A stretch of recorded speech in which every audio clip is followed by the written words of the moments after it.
Bonjour chers élèves, le but de cette capsule est de vous montrer comment jouer de façon autonome à un quiz que vous trouvez sur Internet ou dont vous recevez le lien.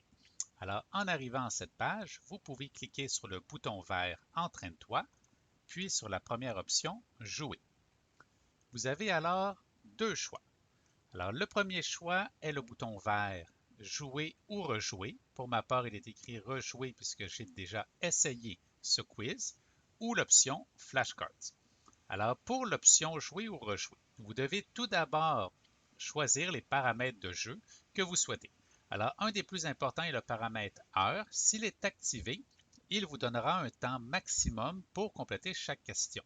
Si vous préférez prendre votre temps ou n'aimez pas voir un temps défiler, je vous encourage à retirer ce paramètre, mais si ça ne vous dérange pas, laissez-le activé.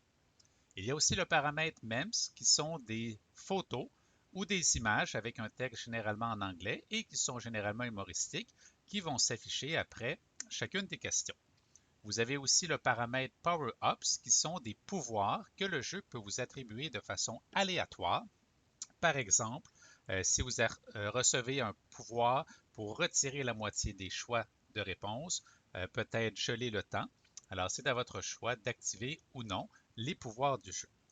Et le dernier paramètre est une lecture à voix haute qui active une synthèse vocale qui vous lira la question et les choix de réponse. C'est réellement un choix personnel si vous aimez cette option ou non.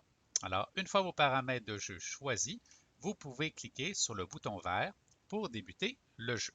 Alors, vous verrez que les quizzes sont très dynamiques, colorés. Il y a aussi la possibilité de mettre de la musique ou des effets sonores. Bref, voici un premier exemple. Alors, comment se nomme un polygone à 5 côtés? Il s'agit d'un pentagone.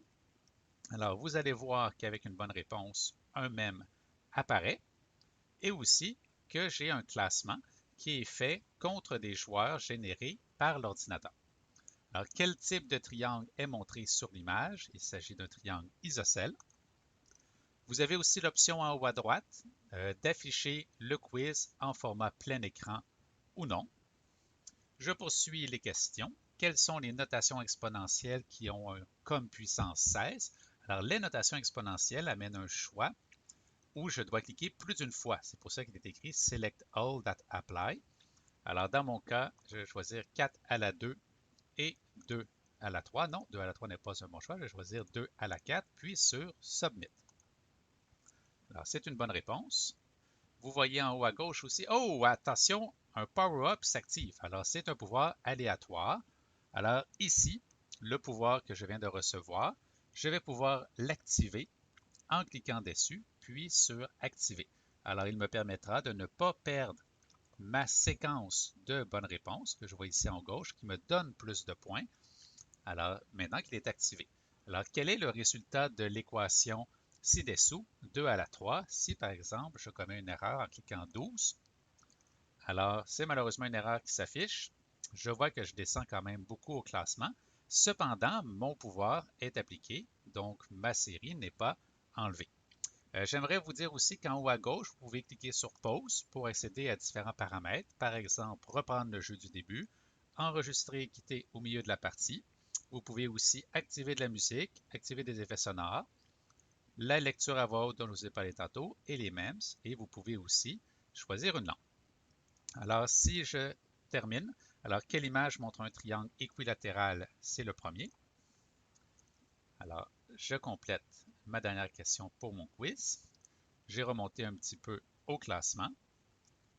Il y a aussi généralement la question Phoenix qui s'affiche à la fin et qui nous donne une deuxième chance sur une question manquée. Alors, le résultat de 2 à la 3 était 8 et je peux maintenant corriger cette réponse et peut-être monter au classement une dernière fois. À la fin, vous allez voir ce qu'on appelle le résumé du jeu. Alors, vous pouvez rejouer, trouver un nouveau quiz, voir un résumé de votre performance. Vous pouvez revoir les questions et s'il y avait des erreurs, elles seront en rouge. Et vous pouvez aussi activer, si vous le souhaitez, les flashcards qui servent d'études de façon différente à partir des mêmes questions. Alors, vous savez maintenant comment jouer de façon autonome à un quiz.